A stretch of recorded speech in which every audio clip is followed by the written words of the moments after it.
Karena kalau ini faktor ini tidak dijaga, tidak dikekang, semua euforia itu akan sia-sia. Setuju? Yang setuju katakan amin. Jadi bagaimana dengan mulut yang sama kita praise and worship, tetapi dengan mulut yang sama kita menjelekan tetangga kita?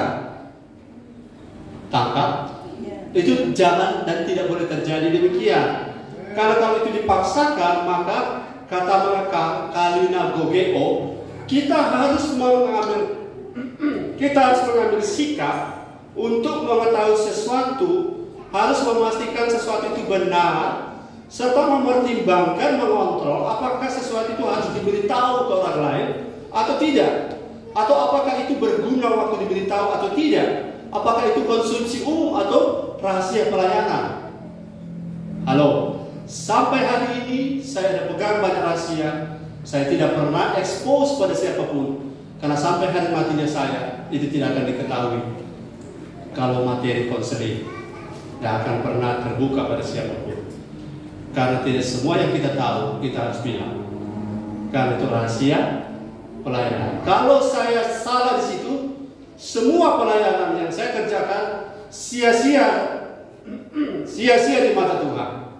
Jadi betapa berdampak dan berpengaruhnya perkataanmu, perkataanku, dan perkataan kita dalam kaitan dengan ibadah.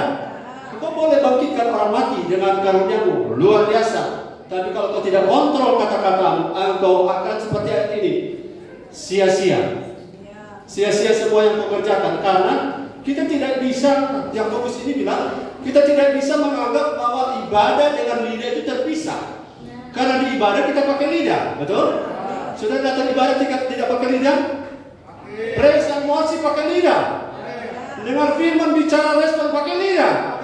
Tapi tidak boleh lidah yang sama kita menggunakannya untuk sesuatu yang tidak berguna, atau lebih tegas melemahkan orang lain, atau menceritakan keburukan orang lain walaupun itu fakta. Karena itu akan membuat orang lemah.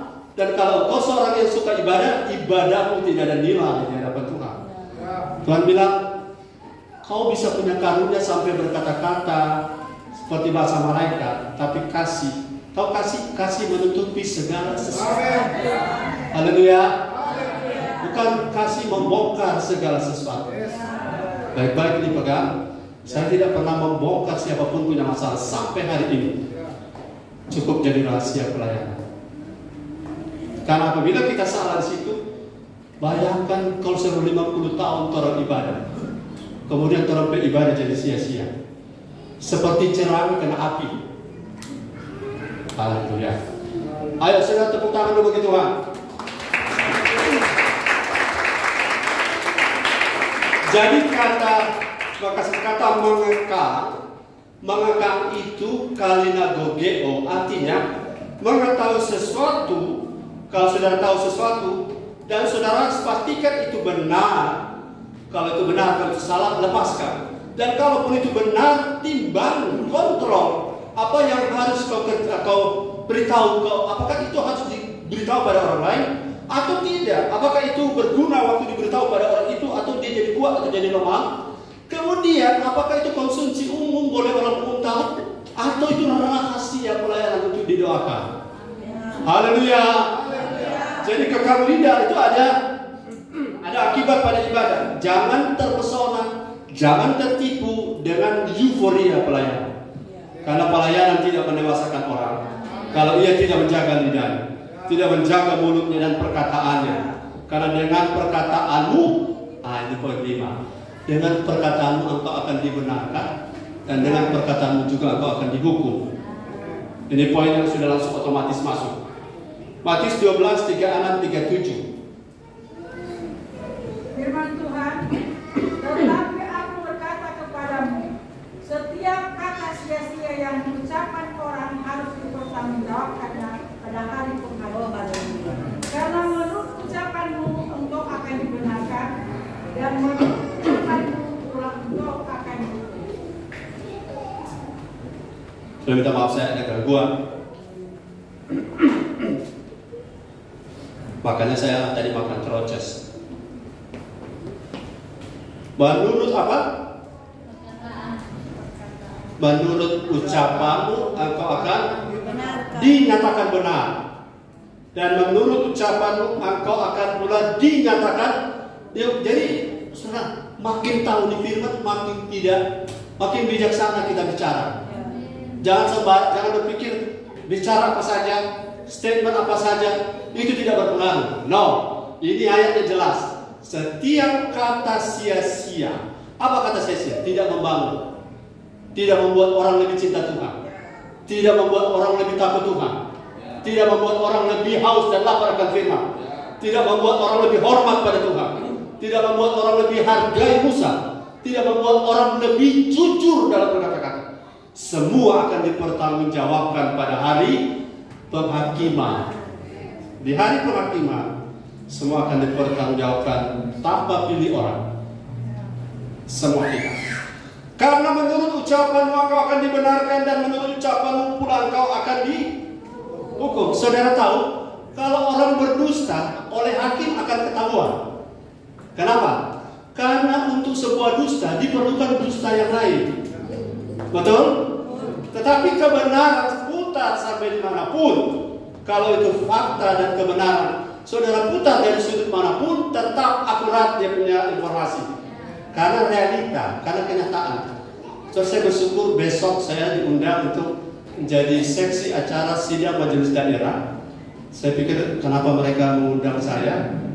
Karena apa yang saya katakan pada mereka, saya tetap istilahnya mendukung apapun yang wilayah atau daerah kerjakan. Dan besok saya akan diundang untuk rapat, dan sudah rapat beberapa kali.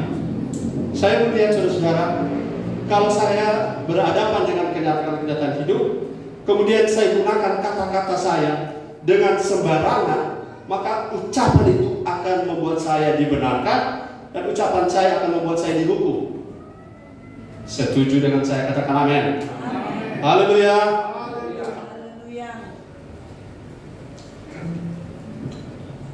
Nah,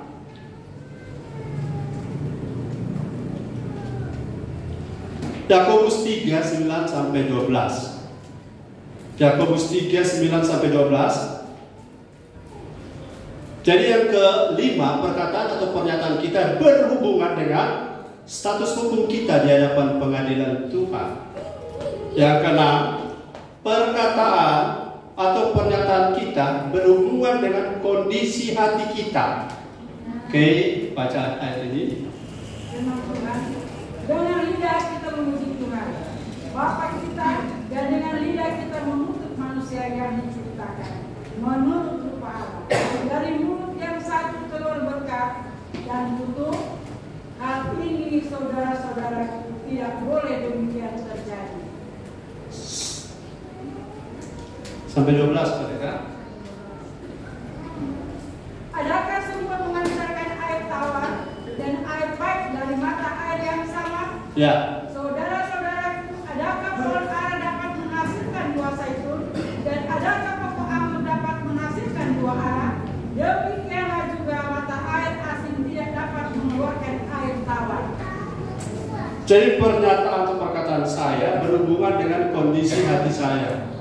Karena sudah tidak mudah kita bicara firman. Saya rasa berkhotbah itu satu tugas yang tidak ringan. Tidak ringan. Karena yang mau jadi guru dihukum lebih berat. Betul? Akan dihukum lebih berat. Jadi kalau saya berkhotbah karena saya gembala, saya hamba Tuhan yang bertanggung jawab untuk beri makan. Tapi kalau disuruh pilih, mungkin lebih baik saya duduk untuk melepas ini kalau itu bukan Tuhan yang suruh. Saya pikul ini karena saya tahu ada berapa banyak orang di antara kita dan bahkan semua pengen makanan rohani. Dan makanan rohani ini memasaknya tidak mudah. Saya tidak copy paste. Setiap minggu saya berusaha kalau Tuhan ada sesuatu yang baru, Tuhan saya rindu ada Tuhan beri. Dan saya tidak menunjukkan bahwa saya bisa, tapi saya berusaha jaga hati saya. Hati saudara juga harus saudara jaga. Karena tidak mungkin dari sumber yang sama keluar dua sumber air yang berbeda. Asin dan tawar tidak keluar dari satu gelas yang sama, sumber yang sama.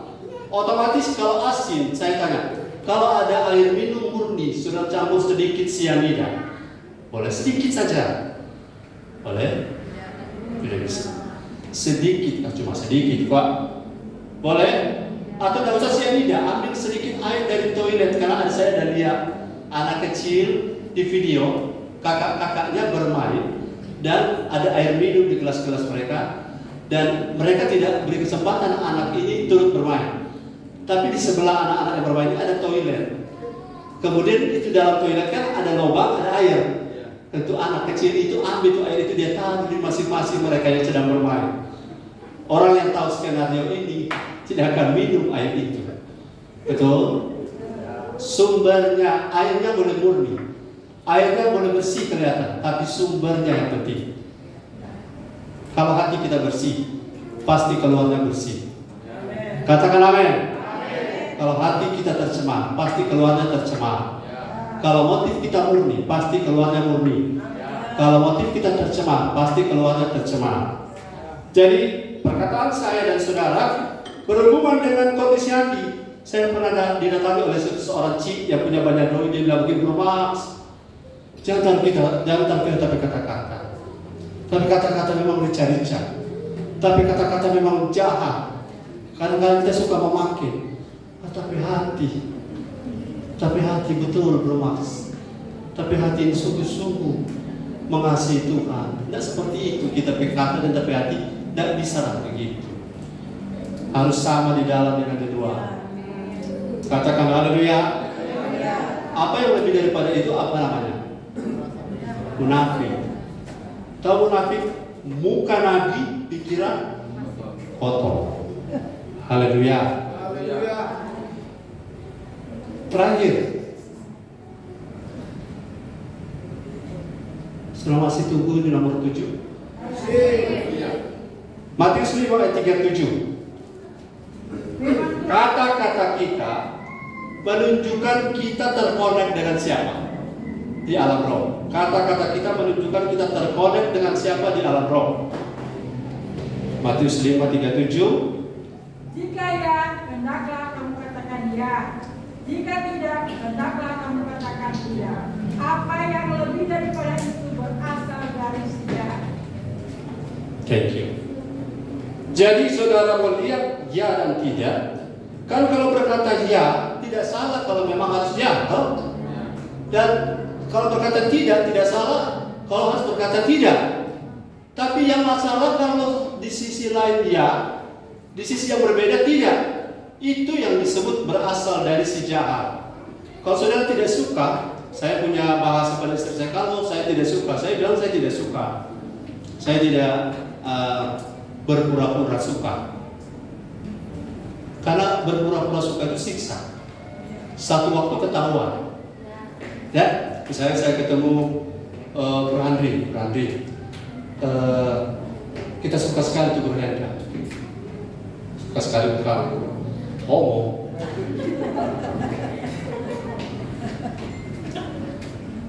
Tapi kita ketemu Bapak Robi, terbenci sekali tuh mereka. Jadi saya pura-pura di depan orang itu. Dan satu waktu akan ketahuan. Karena satu waktu kalau Bro Handri atau Pak Robi sebenarnya aku cocok dan tapi hati, dia semua pimpin apa mereka. Sebenarnya tuh gembala itu begini. Dia kata-kata Tuhannya bilang begini. Apa yang kita katakan di tempat tersembunyi akan disingkapkan dalam hati.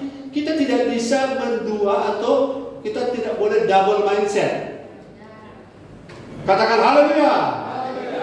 Jadi lebih baik karena kalau saudara bilang ya di hadapan pemimpinmu, sementara di belakang bilang tidak, ini berasal dari spirit si jahat. Dan si jahat itu yang disebut dengan gereja.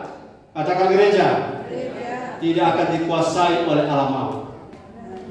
Amin. Gereja tidak akan dikuasai oleh alam maut. Termasuk ini, spirit ini. Ya bilang apa? Ya. Tidak bilang? Tidak. Haleluya. Karena dengan begini kita bebas untuk berkarya. Kita tidak dikatakan siapa di muka dibilang iya, di belakang dibilang tidak. Akhirnya kita akan terjebak pada masalah. Ya, tidak. Jangan berkolaborasi dalam hal itu. Saya percaya Roh Kudus berbicara masing-masing tiap pribadi kita, supaya gereja kita makin berkenan pada Tuhan. Supaya waktu kita praise and worship, waktu kita dengar firman, waktu kita pulang ke rumah, sama frekuensinya, sama. Terkonek kemana kita? Dilihat dari kata-kata kita. Terhubung kemana kita? Terlihat dari statement-statement saudara dan saya. Saya sarankan saudara-saudara, mengerti tidak mengerti, mari bersandar pada Roh Kudus. Untuk Roh Kudus tolong kita, menuntun kita pada seluruh kebenaran. Karena saya tidak akan turunkan standar soal firman ini. Firman ini adalah firman. Saya harus naik ke firman, bukan firman turun ke saya. Setuju dengan saya katakan? Amin. Mari kita tunduk kepala. Ya Rabbana sikar rabbana takkan rabbana sikar.